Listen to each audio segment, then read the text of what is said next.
Hello बच्चों, आज हम आप लोग के सामने कक्षा 10 के मैथ के कंप्लीट फार्मूले के साथ आपके सामने उपस्थित हुआ हूं। आज आप लोग के सामने एक ऐसा जबरदस्त वीडियो होगा जिसे पढ़ने के बाद आज 70 में से आपको 30 से 35 नंबर सिर्फ इस पूरे बुक के जो फार्मूले लेके आए हैं आपके सामने, इससे आप एग्जाम में जाने से पहले अभी आपका एग्जाम 10 दिन पहले है, आपको ये वीडियो दिया जा रहा है। मैथ के जितने भी बुक के कंप्लीट फार्मूले हैं वो आपके सामने इस वीडियो के माध्यम से आपको मिल रहा है। आप जबरदस्त तरीके से इस वीडियो को जरूर देखिएगा, अन्यथा आपका 30 से 35 नंबर छूट जाएगा, क्योंकि ये पूरे पेपर में 30 से 35 नंबर फार्मूला बेस्ड आते हैं। पूरे बुक का अगर देख लिया जाए जिसमें से 30-35 नंबर आपका सिर्फ फार्मूला अगर याद है तो जान लीजिए 30 नंबर 35-40 नंबर भी आपके फार्मूले बेस पर है। तो चलिए, आप लोग कैसे हैं? मैं आप सभी लोग का कांसेप्ट एजुकेशन पॉइंट में स्वागत करते हैं। मैं आशा करता हूं जहां पर आप होंगे स्वस्थ और मस्त होंगे और अच्छे से अपनी तैयारी करते हैं। देखिए, आज हमारा टॉपिक हम लोग शुरुआत करते हैं। आप लोग मेरे साथ मैथ के 4 चांद लगा देगा ये वीडियो आपको। बस आप लोग पेन और कापी के साथ तैयार हो जाइए और हम चलिए अपने वीडियो को शुरुआत करते हैं। एकदम शुरू से लेकर चलेंगे और पूरे बुक के फार्मूले को हम लोग कवर करने वाले हैं, क्योंकि आपके सामने हम पूरा तैयार करके लेके आए हैं ताकि कोई भी फार्मूला छूटने न पाए। चलिए हम लोग स्टार्ट करते हैं। आप लोग साथ में ध्यान दीजिए। पहला है, यदि ए और बी के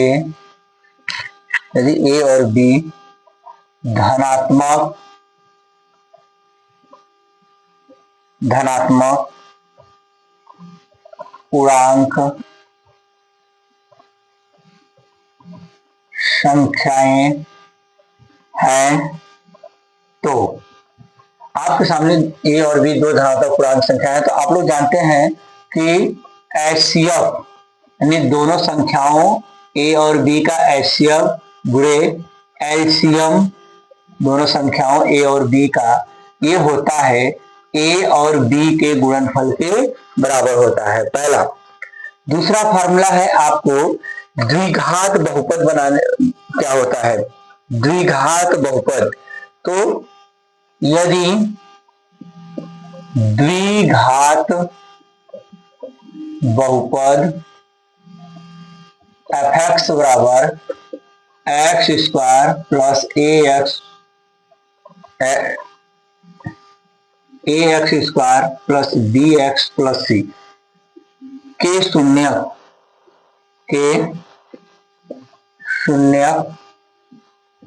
अल्फा और बीटा हो तो आपके सामने एक द्विघात बहुपद है fx बराबर a x square b x plus सी के शून्य अल्फा और बीटा है।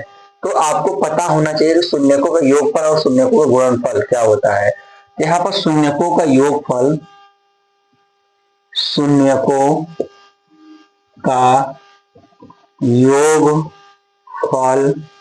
बराबर माइनस एक्स का गुणांक बटे एक्स स्क्वायर का गुणांक, या अल्फा प्लस बीटा बराबर माइनस बी बाई ए होता है। ये एकदम डेफिनेटली आपको याद करके जाना है। शून्यकों का गुणनफल ये होता है अचर पद बटे एक्स स्क्वायर का गुणांक, ये हो जाएगा अल्फा इंटू बीटा बराबर सी बाई ए। तीसरा फार्मूला आपके सामने है, द्विघात बहुपद यदि शून्य अल्फा और बीटा ज्ञात हो तो द्विघात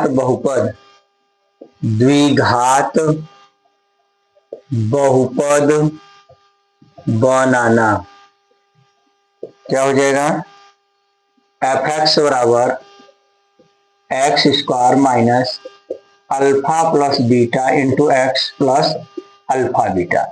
ठीक है, आपको अल्फा और बीटा का मान दिया रहेगा।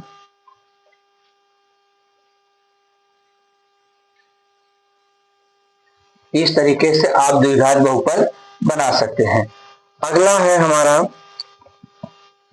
तीसरा हो गया, चौथा है कि यदि अल्फा बीटा व गामा त्रिघात बहुपद, मान लीजिए एफ एक्स बराबर ये है आपका a x cube plus B x square c x plus d के शून्यक हैं, तो आपको पता होना चाहिए alpha plus beta plus gamma बराबर होता है minus d by a. Alpha beta gamma, gamma alpha बराबर होता है c by a. Alpha beta gamma बराबर माइनस डी बाई ए। ये हो गया आपका, इस तरीके से अल्फा बीटा गामा दिया रहेगा, एक त्रिघात बहुपद है, तो शून्यकों का योगफल, एक शून्यकों का, फिर दो शून्यकों गुणनफलों का योगफल, फिर उनका गुणनफल होता है। इस तरीके से आप निकालते। त्रिघात बहुपद बनाने के लिए कभी आपसे कहता है अल्फा बीटा गामा का मान दिया रहता है, तो क्या करिए, त्रिघात बहुपद, अगला है त्रिघात बहुपद बनाने के नियम, ये क्या कहता है, एफ एक्स बराबर क्या करेंगे, आपको याद होना चाहिए x Q minus alpha plus beta plus gamma x square plus alpha beta gamma plus gamma alpha into x plus alpha beta gamma. इस तरीके से आपको अल्फा बीटा गामा का मान पता हो या ये इन सभी तीनों का मान पता हो, तो आप त्रिघात बहुपद क्या कर सकते हैं, बना सकते हैं। जल्दी से आप लोग इसको नोट डाउन करिए या तो वीडियो को स्क्रीनशॉट लीजिए ताकि हम आगे चले। नोट करिए।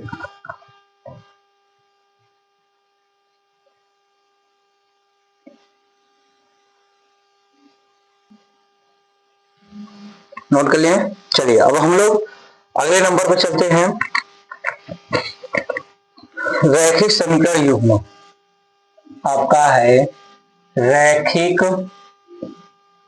समीकरण युग्म आपको दिया रहता है और उससे संबंधित आपको शर्तें पता करने होते हैं। जैसे देखिए आपको दिया है a1x b1y प्लस c1 बराबर 0 तथा a2x b2y प्लस c2 बराबर 0। ये दो रैखिक समीकरण हैं, तो इनकी शर्तें होती हैं, उन शर्तों को आपको जानना है। क्या है शर्तें? पहला, यदि a1 by a2 not equal to b1 by b2, तो इसका है, तो इसका जो हल होगा, इसका हल अद्वितीय होगा। अगर a1 by a2 not equal to b1 और b2 है तो इसका हल अद्वितीय होगा। दूसरी बातें हैं, अगर आपके पास a1 by a2 not equal to b1 by b2 है नॉट, तो इसका मतलब ये हुआ कि इसका हल जो होगा अद्वितीय होगा, मतलब इसका एक हल होगा। अगला है, यदि a1 by a2 b1 by b2 c1 by c2 है तो अपरिमित रूप से अनेक हल होगा। अपरिमित रूप से अनेक हल होगा। अगर ये तीनों बराबर है तो इसका मतलब हुआ कि अपरिमित रूप से अनेक हल हुआ। तीसरी शर्तें क्या है कि यदि a1 by a2 b1 by b2 के तो बराबर है लेकिन not equal to c1 by c2, तो इसका मतलब हो जाएगा, तो युग्म का कोई हल नहीं होगा, युग्म का कोई हल नहीं होगा। ऐसी स्थिति में युग्म का कोई हल नहीं होगा। रेखाएं समांतर हो सकती हैं, रेखाएं समांतर हो सकती है, रेखाएं समांतर हो सकती हैं। यह असंगत समीकरण युग्म कहलाता है, यह असंगत समीकरण युग्म कहलाता है। ठीक है, इसमें क्या हो सकता था कि रेखाएं समपाती हो सकती हैं, अपरिमित रूप से अनेक हल होगा और रेखाएं समपाती हो सकती हैं। चलिए, अब इसके बाद हम लोग चलते हैं नेक्स्ट की तरफ। आपको कभी कभी शून्य ज्ञात करना होता है जिसका गुणनखंड नहीं होता है, उसका सूत्र क्या होता है? अगला है आपके सामने, छठवां है, सूत्र से शून्य ज्ञात करना, सूत्र से शून्यक ज्ञात करना। तो देखिए क्या होता है, x बराबर minus B square minus 4ac बटे 2a। अगला है आपका विविक्तर क्या होता है, विविक्तर आपसे कहता है विविक्तर ज्ञात कीजिए, तो बी स्क्वायर माइनस 4ac जो होता है हमारा विविक्तर होता है। अब इससे कुछ शर्तें होती हैं, इसकी कुछ शर्तें होती हैं, और इंपॉर्टेंट शर्तें क्या है? यदि पहला, यदि b square minus 4ac greater than 0 हो तो दोनों मूल वास्तविक और असमान होंगे। अगर b square minus 4ac greater than 0 आता है तो दोनों मूल वास्तविक और असमान होंगे। दूसरा होता है कि यदि बी स्क्वायर माइनस 4ac बराबर 0 हो तो दोनों मूल वास्तविक और समान होंगे। दूसरी शर्तें। तीसरी बातें है, यदि बी स्क्वायर माइनस 4ac ये लेस देन 0 हो गया तो कोई वास्तविक हल नहीं होगा, हो तो कोई वास्तविक हल नहीं होगा। ठीक है, चलिए इतना आप लोग जल्दी से इसको नोट डाउन करिए, फिर हम आगे चलें।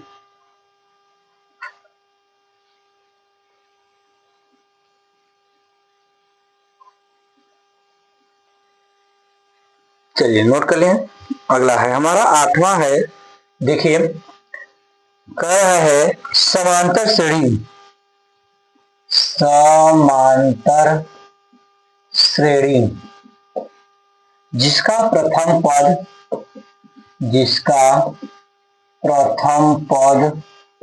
ए और सार्व अंतर डी हो तो, एक आपको समांतर श्रेणी बनानी है जिसका प्रथम पद ए और सार्वंतर डी दिया हो, तो a plus d, a plus 2d, a plus 3d dot dot dot, इस तरीके से आप समांतर श्रेणी बना सकते हैं।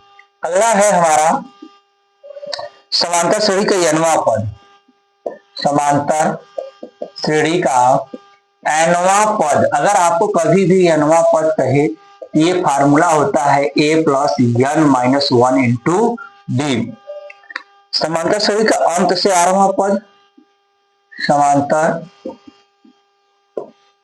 श्रेणी का अंत से आरवां पद, ये होता है L minus R minus 1 into D. समांतर श्रेणी का प्रारंभ से आरवां पद, समांतर श्रेणी का प्रारंभ से आरवां पद, ये होता है A plus R minus 1 into D. अगर इन दोनों को जोड़ दिया जाए तो देखिए अगला है हमारा 11वां, समांतर श्रेणी के n पदों का योगफल।